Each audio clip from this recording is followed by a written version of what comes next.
Hi, Drew. How are you? I'm good. How are you? Great. I do like what I love about this movie is it kind of entertains the idea of what if we actually played into the idea of the male loneliness epidemic. And I think it is very funny when you kind of look at it through that lens.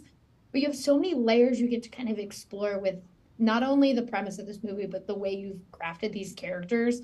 For you, what is the most exciting part now going into these screenings where audiences are loudly reacting to it and freaking out or talking about it after?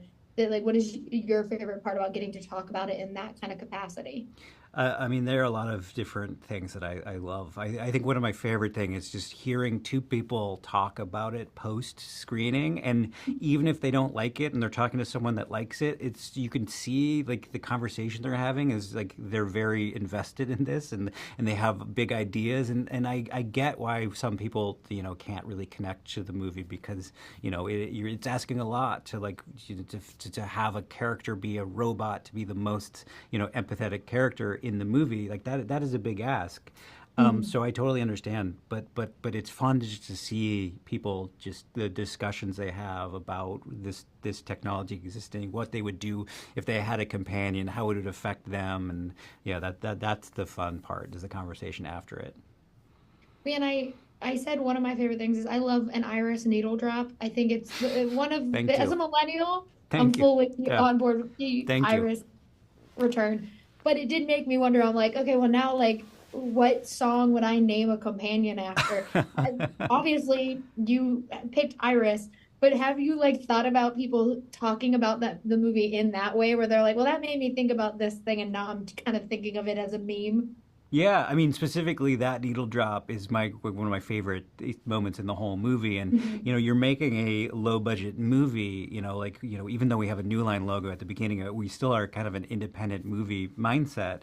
We didn't have Mhm. like like we're not like $100 million movie that can have whatever needle drops that they want. Like we had to be very intentional with what we chose, and I always knew that I wanted Iris to be in the movie. Like I didn't know where it would come out. Like I was like I like there's got to be a place for it. The moment that it pops up, waiting for Iris to be delivered to him, like that was never going to have music in it. And then it was just playing around with the like I don't know who like figured it out, me or the editor, but one of us was like, well, what if he was listening to Iris here? We put it in, and immediately was like, yes, because this is so perfect. It can like it adds multiple layers. One, it's like okay, like it's a song, it's called Iris. Two, it's a really funny song for him to be listening by himself. And three, and I don't know if you thought about this, it was written for the movie City of Angels, City of Angels. It's which my is favorite which fact. which is Meg Ryan, which is Jack Quaid's Yeah. mom. So like that, like it has there's multiple layers to it that I love, and yeah, if that can just get people talking about like what piece of pop culture they would name their companions after, all the better. I love that. Yeah, that's my favorite fact about the song Iris. Like, actually, it was part of the Nick Cage Yep, Meg Ryan yep. movie. But I also, on that same thought process, I love the use of Jack Quaid in this movie because Jack Quaid is one of our most charming of actors. And then you put him in a movie where he's a complete tool, and Yep. you're not supposed to like him. When you're working with an actor and you're making a character that when we first meet him, you're supposed to kind of understand him and kind of see him a little bit as like a nice boyfriend, and then it slowly deteriorates. How was it like? Was Jack always the idea, or did you guys kind of build the character around your original idea and then just Jack walked into it? A little bit of both. Whenever I'm like writing a character in a script, I don't think with an actor in mind because I've just been in the business long enough to know that as soon as you like think about someone in the role, they don't do it, and then you're just heartbroken, and then everything Mhm. else is just a compromise. So I kind of like like the metaphor I come up with is it's just like a deflated balloon. So it's something, but it doesn't have shape yet, and then you hand it off to an actor, and then they fill it up and they give it shading and shape and life. And so there were a couple boxes that needed to be checked for that role, and all he was written as was like like I think it was like a boyishly handsome like man child with an aw shucks smile, because I knew that he needed to be like likable. You need to inherently like just like a guy, because one of the first things he says is to a woman is smile, act happy, which there's no version of that that's like a good version. Like that's not coming from a good place. But it needed to be said without maliciousness. It needed to be said by someone that didn't know any better.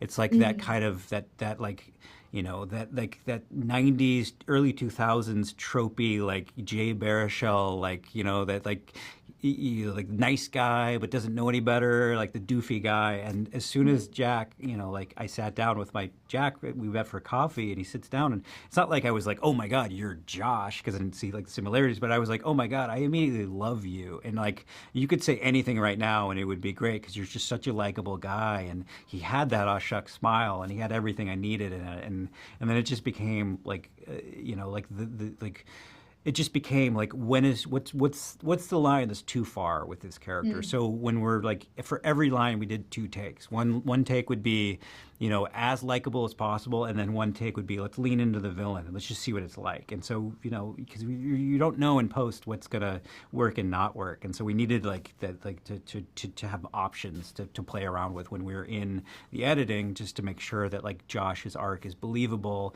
and you're not wanting to punch him in the face immediately, which could have Well, easily been the case. yeah. Well, thank you so much for talking with me. I love this movie a lot. Thank I you. can't wait for everyone else to get to see it, and thank you so much. Thank you.